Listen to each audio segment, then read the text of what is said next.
ఓం మహాగణాధిపతయే నమః. ఓం గురుభ్యో నమః. ఓం శ్రీమాత్రే నమః. పరమేశ్వర స్వరూపమైనటువంటి జ్యోతిష, వాస్తు మరియు ఇతర అనేకమైనటువంటి శాస్త్రములను మనకు అందించినటువంటి మహర్షులకి నమస్కారం. హయగ్రీవ హయగ్రీవ హయగ్రీవేతి యో వదేత్ తస్య నిస్సరతే వాణి జనుకన్యా ప్రవాహవత్.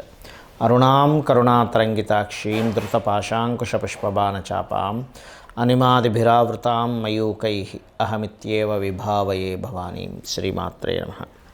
ప్రేక్షకులకి ఆ లలితాంబిక అమ్మవారి యొక్క అనుగ్రహం పరిపూర్ణంగా కలగాలని మనస్ఫూర్తిగా కోరుకుంటూ మనం ఈరోజు చెప్పుకోబోయేటువంటి టాపిక్ ఏదైతే ఉందో, ముఖ్యంగా ఈ యొక్క అక్టోబర్ మాసంలో 1వ తేదీ నుంచి నెలాఖరి వరకు ఉన్నటువంటి గ్రహస్థితి ఏ విధంగా ఉంది అని ముఖ్యంగా ముందుగా చూసుకున్నట్లయితే, ఈ యొక్క మాస ఫలితాల్లో కుజుడు మిథునంలోని, అదేవిధంగా గురువు వృషభ రాశిలోని మనకి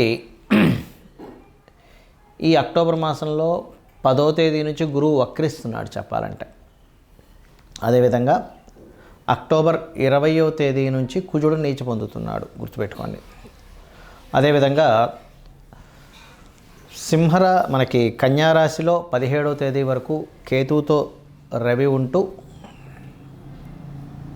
ఈ రవికేతువులతో పాటు మనకి ఆ యొక్క బుధుని యొక్క సంచారం ఉంటూ, ఆ బుధుడు 13వ తేదీ నుంచి తులలోకి రావడము, 11వ తేదీ నుంచి శుక్రుడు వృశ్చికంలోకి వెళ్ళడము, శని వక్రించి కుంభంలో ఉండడం జరుగుతుంది. ఈ యొక్క గ్రహస్థితిని అనుసరించి ద్వాదశ లగ్నాల వారికి, లగ్నం తెలియని వారి రాశి వారికి ఎటువంటి శుభ ఫలితములు జరగనున్నాయి, ఏ విషయాల పట్ల జాగ్రత్తగా ఉండాలనేటువంటి విషయాలు చెప్తుంది. నేనైనప్పటికీ కూడా చెప్పిస్తుంది సాక్షాత్ ఆ లలితా అమ్మవారి చెప్పిస్తుందని భావిస్తూ ఒక్కొక్క లగ్నం గురించి లేదా ఒక్కొక్క రాశి గురించి తెలుసుకుందాం.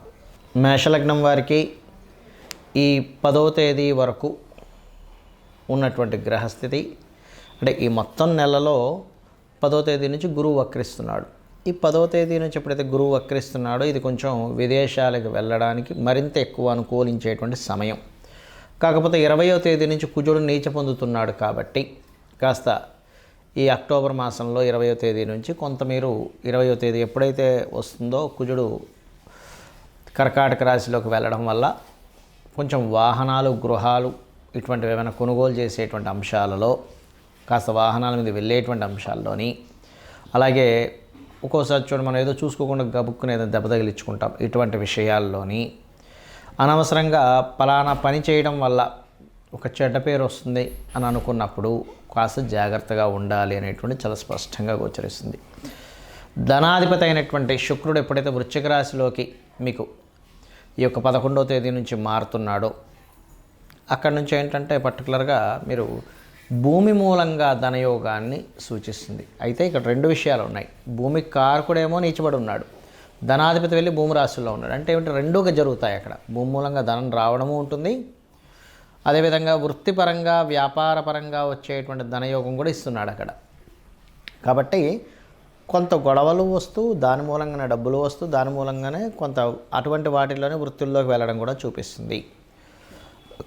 అలాగే కొంతవరకు తల్లిగారు ఆరోగ్య విషయంలోని, ఏదైనా మిషనరీస్, ఫ్యాక్టరీస్ ఎస్టాబ్లిష్మెంట్ చేసేటువంటి అంశాల్లోని కొంత జాగ్రత్త వహిస్తూ ఉండాలి. 5వ అధిపతి 6లో వెళ్ళి కేతువుతో ఉన్నందుకు కాస్త ప్రేమించిన వారితో కాస్త దూరంగా ఉండడం కానివ్వండి. మరియు ఈ 17వ తేదీ నుంచి ఎప్పుడైతే రవి మీకు 7వ స్థానంలోకి వస్తున్నాడో, కొంత ప్రేమ వ్యవహారాల మూలంగా ప్రేమించిన వారిని ఇష్టపడి వివాహం చేసుకుందాం అనుకునేటువంటి అంశాలు, ఈ యొక్క విషయంలో కొంతవరకు స్ట్రెస్ ఉంటుంది. అటువంటి విషయాలు కొంత మీకు అనుకున్నవి కూడా కొంత ముందు కదులుతాయి కూడా చెప్పాలంటే. అంటే పంచమాధిపతి సప్తమంలో ఉండడం అనేది ప్రేమ వ్యవహారాలు, ప్రేమ వివాహాన్ని ఇస్తుంది. కానీ నీచబడి ఉండడం వల్ల దాని ప్రభావం అది స్పష్టంగా చూపిస్తూ ఉంటుంది. అదేవిధంగా ఈ శని యొక్క వక్రగతి కూడా ఇంకా నడుస్తూ కంప్లీట్ కూడా అవుద్ది ఈ నెలలో చెప్పాలంటే. దానివల్ల మరి ఏమిటండి అని చెప్పి చూసుకున్నట్లయితే, గతంలో ఏవైతే ఉద్యోగం ఒకటే కాకుండా వ్యాపారం చేయాలి, లేదా వ్యాపారంలో పూర్తిగా స్థిరపడాలా అనుకునేటువంటి కొన్ని నిర్దిష్టమైనటువంటి నిర్ణయాలు కూడా తీసుకోవడం జరుగుతుంది.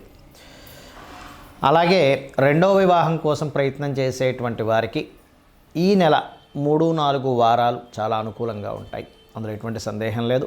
విదేశాలకు వెళ్ళి విదేశాల్లో స్థిరపడదాం అనుకునేటువంటి వారికి, విదేశాల్లో ఉండేటువంటి ప్రాపర్టీస్ కొన్ని మీ పేరు మీద రావాల్సినటువంటి విషయాలకి అనుకూలంగా ఉంది. అయితే కుజుడు యొక్క స్థితి 4వ స్థానంలో ఉన్నాడు కాబట్టి ముఖ్యంగా మీరు ఆంజనేయ స్వామి ఆలయాలకి సూర్య నమస్కారాలు, గణపతి యొక్క ఆరాధన, వీలైతే కందులు దానంగా ఇవ్వడము, కుజగ్రహం దగ్గర దీపారాధన చేయడము, గోవుకి క్యారెట్స్ తినిపించడం, ఇవి చేయండి, అన్ని విధాలా బాగుంటుంది. ఈ నెల 20వ తేదీ నుంచి కుజుడు నీచ పొందుతున్నాడని చెప్పుకున్నాం. అయితే ఇక్కడ చాలామందికి జాతకం ఉంటుంది, వాళ్ళకి డేట్ ఆఫ్ బర్త్ రాస్తారు, కొంతమంది రాయరు. పలానా లగ్నం అని కానీ నక్షత్రం అని కానీ రాశాను కానీ తెలియదు. మరి తెలియని వాళ్ళ పరిస్థితి ఏమిటి చూసుకున్నట్లయితే, మీరు నవగ్రహాలలో కుజ శని గ్రహాల దగ్గర దీపారాధన చేయండి. గోశాలకు వెళ్ళి గోవులకి క్యారెట్స్ బెల్లము తినిపించండి. ఎందుకంటే మీ యొక్క జన్మజాతకంలో గనక కుజశనుల యొక్క సంబంధం ఉంది అంటే ఎలాగా, కుజశనులు కలిసి ఉండడం కానీ, కుజుడు రాశుల్లో శని, శని రాశుల్లో కుజుడి పరివర్తనా యోగం ఉండడం కానీ, లేనట్లయితే ఒకే రాశి సంబంధం అంటారు. అంటే చూడ్డానికి అవి వేరువేరు రాశుల్లో ఉన్నట్టున్న ఏకరాశి సంబంధం అంటే ఎలాగా, సింహము కర్కాటకంలో ఉన్న, లేదా మనకి మిథునము కన్యా రాశుల్లో ఉన్న ఈ 2 బుధరాశులే. అదేవిధంగా శుక్రరాశుల్లో ఒక్కోసారి తులలో ఉంటే కుజుడు శని వచ్చి మీ జన్మజాతకంలో వృషభంలో ఉంటాడు, లేదా వృశ్చికం మేషము, ధనస్సు మీనము, మకరము కుంభము, ఇలా ఉన్నా కూడా కనెక్టివిటీ ఏర్పరచుకుంటాయి. అలా మీ జన్మజాతకంలో ఉన్నప్పుడు, ఇలా గోచారంలో ఈ యొక్క కుజశనులు కనెక్టివిటీ ఉన్నప్పుడు, మీకు ఏదైనా కుజుడి యొక్క మహాదశ కానీ శని యొక్క మహాదశ కానీ నడుస్తున్నప్పుడు అది వివాదాలకు దారితీస్తుంది. కాబట్టి వాటికి కొంచెం దూరంగా ఉండండి. అయితే ఇక్కడ వీటన్నిటికంటే కూడా ముఖ్యంగా మీరు చూసుకోవాల్సినటువంటిది మీ యొక్క పర్సనల్ చార్ట్ చూసుకోవాలి. ఎప్పుడు కూడా మన పర్సనల్ చార్ట్లో మనము ఏ మార్గంలో ప్రయాణిస్తే మన యొక్క జీవితం ఉన్నతంగా ఉంటుందనేటువంటిది ఉంటుంది. అది ఎలా ఉంటుంది అంటే చెప్తాను చూడండి. మీ యొక్క నేచర్ ఏదైతే ఉందో ఆ నేచర్కి తగ్గట్టుగా మీరు ఉంటేనే మీ యొక్క లైఫ్ బాగుంటుంది, గుర్తుపెట్టుకోండి. అంటే ఎలాగా, మీ యొక్క జాతకం చెప్తుంది చాలా స్పష్టంగా, నువ్వు ఇలా ఉంటే బాగుంటావని. ఇప్పుడు అందరికీ ధనమే కావాలి, ఎందుకంటే ధనం మూలం ఇదం జగత్. కాబట్టి మీ యొక్క ధన యోగం ఎందులో ఉంది, వ్యాపారంలో ఉందా, ఉద్యోగంలో ఉందా, విదేశాలకు వెళ్ళడం ద్వారా ఉందా, సర్వీసెస్ చేయడం ద్వారా ఉందా, మీడియేటింగ్ చేయడం ద్వారా ఉందా అనేటువంటిది మీ ధనాధిపతి చాలా స్పష్టంగా చెప్తాడు.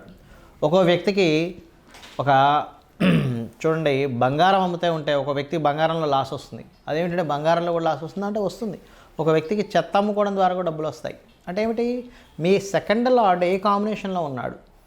కొంతమంది తెలియక సంపాదించిన ధనాన్నంతా తీసుకెళ్ళి ఒక దగ్గర పెడతారు, అక్కడ నష్టపోవడం జరుగుతూ ఉంటుంది. ఆ రకంగా దాదాపుగా ఏంటంటే మీకు తెలియకుండానే కొన్ని తప్పిదాలు జరుగుతుంటాయి. మీ యొక్క జన్మజాతకాన్ని స్పష్టంగా అంటే ఒక దాని గురించి సరైన పట్టున్నటువంటి మీకు తెలిసిన ఆస్ట్రాలజర్కి చూపించుకున్నట్లయితే చాలా స్పష్టంగా చెప్పడం జరుగుతుంది. ఏమంటే ఇక్కడ మీరు ఇన్వెస్ట్మెంట్ చేయండి, ఇక్కడ మీరు చేయొద్దు, ఇది ఇలా చేయండి అనేటువంటిది. అదేవిధంగా కొన్నిసార్లు కొన్ని ప్రయత్నాలు చేస్తుంటాం, ప్రయత్నం సఫలీకృతం అవ్వదు. దానికి పర్టికులర్గా మీ జన్మజాతకంలో ఏ గ్రహాలు యాక్టివ్ అయితే, ఏ గ్రహాలు డీయాక్టివ్ అయితే మీ ప్రయత్నం సాగుతుంది అనేటువంటిది ఉంటుంది. అదేవిధంగా మీ యొక్క జాతచక్రంలో జ్యోతిష్శాస్త్రం అంతా ఒక ఎత్తైతే వాస్తు, మీరు ఏ డైరెక్షన్లో ఉండాలి అంటే చిన్న ఎగ్జాంపుల్ చెప్తాను చూడండి. మనకి మన లైఫ్లో కూడా కొన్ని చేసే పనులు, చేయకూడని పనులు ఉంటాయి కొన్ని. అలాగే జ్యోతిష్శాస్త్రం వాస్తుపరంగా కూడా ఉండకూడని డైరెక్షన్స్, ఉండే డైరెక్షన్స్ ఒక్కొక్కరికి ఒక్కో రకంగా ఉంటుంది. మీ పేరులో ఉండే మొదటి అక్షరాన్ని వర్గుగా తీసుకొని వర్గు నిర్ధారణ పరంగా మీరు ఏ డైరెక్షన్లో ఉంటే బాగుంటుంది అంటే, మనకు శాస్త్రంలో అన్ని డైరెక్షన్స్ మంచివే, కానీ మీకేది సరిపోతుందని చెప్పబడింది శాస్త్రంలో. మీ పేరులో ఉండే మొదటి అక్షరాన్ని మీకుండేటువంటి మీరుండే డైరెక్షన్ని తీసుకొని దాన్ని క్యాల్కులేట్ చేస్తారు. దాన్ని వర్గు నిర్ధారణ అంటారు. దాని గురించి నేను 8 వీడియోలు చేశాను. పంచాంగాల్లో కొన్ని తప్పులు ఉన్నాయని చెప్పాను. మీరు అది క్లియర్గా క్యాల్కులేటివ్గా చెప్పినటువంటిది మీరు చూసుకోవచ్చు కూడా. అదేవిధంగా కొంతమందికి సంతానం ఎందుకు కలగట్లేదని కానీ దానికి ఏం చేసుకోవాలి, చిన్న రెమెడీస్తో దక్షిణామూర్తి ఆరాధన, దత్తాత్రేయుడు యొక్క ఆరాధన ద్వారా సంతానం కలుగుతుంది. లేదా మీ పంచమాధిపతి ఎవరో తెలుసుకొని చేయొచ్చు. కొన్నిసార్లు అదే పంచమాధిపతి షేర్ మార్కెట్కి, సినిమా ఫీల్డ్కి, కొన్ని లవ్ రిలేటెడ్ సంబంధించిన విషయాలు కూడా కనెక్ట్ అయి ఉంటాడు. అలాంటప్పుడు ఆ ఫీల్డ్స్లో రాణించే యోగం ఉంటే ఖచ్చితంగా రాణిస్తారు, అందులో ఎటువంటి సందేహం లేదు.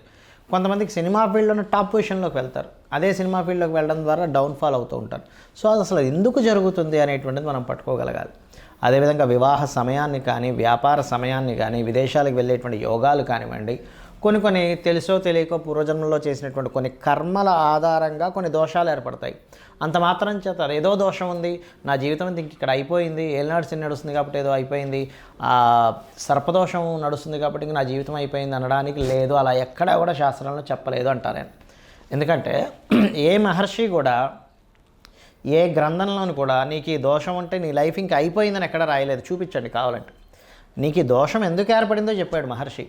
నువ్వు ఈ కర్మని చేసావు కాబట్టి నీకు ఈ దోషం ఏర్పడింది. ఈ యొక్క దోషాన్ని కర్మ విపాకము అనేటువంటి గ్రంథంలో దీన్ని ఎలా తీర్చుకోవాలి, నువ్వు కొన్ని మంచి పనులు చేసుకుంటూ అమ్మవారి పాదాలు పట్టుకుంటూ, లేనట్లయితే దానికి సంబంధించిన ఒక నామాన్ని జపం చేస్తూ, దానమిస్తూ, లేదా కొన్ని దేవతా సంబంధించినటువంటి కొన్ని హోమాలో, యజ్ఞాలో, లేకపోతే కొన్ని కార్యక్రమాలు పేదవాళ్ళకి సహాయం చేస్తున్నావు, గోష్ఠసేవ చేసుకుంటూనో నువ్వు బయటపడొచ్చు అని చెప్పారు. కానీ నా జీవితం ఇంతే, నాకు ఈ సర్పదోషం ఉంది కాబట్టి నా జీవితం ఇంతే, నాకు ఏలినాడ్సని నడుస్తుంది కాబట్టి ఇంకేమీ కలిసి రాదు, ఇంట్లో కూర్చోవాలనేటువంటిది ఏ మహర్షి ఎక్కడా చెప్పలేదు. ఇది ఫస్ట్ గుర్తుపెట్టుకోండి.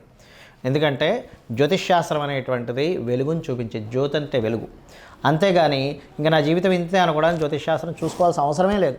జ్యోతిష్యం కానీ వాస్తు కానీ మన యొక్క ఉన్నతి కోసం ఉన్నటువంటివి. కాబట్టి దయచేసి నేను మీకు కొన్ని సూత్రాలు చెప్తాను. మీ జాతకం ఎలా ఉన్నా సరే ఇవి కనుక పాటించారో అద్భుతంగా ఉంటుంది. ఏమిటంటే పొద్దున్నే సూర్యోదయానికి ముందే స్నానం చేసి దీపారాధన చేయండి. Point number 1. మీకు దగ్గరలో ఉన్నటువంటి గుడికి వెళ్ళండి రెగ్యులర్గా. Point number 2. పాయింట్ నెంబర్ 3 ఏమిటి అంటే మీరు వీలున్నప్పుడల్లా కూడా గోశాలకు వెళ్ళి గోవులకి ఏదైనా దేశీవాళ్ళ గోవులకి ఏదో ఒకటి తినిపిస్తూ ఉండండి. 4వది మీకు తోచిన సహాయం పేదవాళ్ళకి ఏదో ఒక రూపంలో ఇస్తూ ఉండండి. ఇది మీకు చాలా, లేదా పక్షులకి జంతువులకి ఏదో ఒకటి తినిపిస్తూ ఉండండి. 5వ పాయింట్ ఏంటంటే వీలున్నప్పుడల్లా 4 డబ్బులు ఉన్నప్పుడు క్షేత్ర దర్శనం చేయండి. ఏ క్షేత్రంలో ఏ గంధర్వుడో, మహర్షో, లేకపోతే యక్షుడో, ఏ సిద్ధుడో మీకు తెలియకుండా సూక్ష్మ రూపంలో ఉంటూ మీ యొక్క కర్మను తొలగించేటువంటి యోగం మీకు పడుతుంది. ఇవి చేయండి చాలు. అంతేగాని ఏదో దోషం ఉంది, ఏదో అయిపోతుంది, నా జీవితం ఇంతే అనేటువంటి వాటిల్లో ఉండి అనవసరంగా మీ యొక్క జీవితాలు పాడు చేసుకోకండి. ఇవి చేయండి చాలు, మీ జీవితం అద్భుతంగా ఉంటుంది. అమ్మవారి అనుగ్రహం మీకు పరిపూర్ణంగా కలగాలని మనస్ఫూర్తి కోరుకుంటూ శ్రీమాత్రే నమః.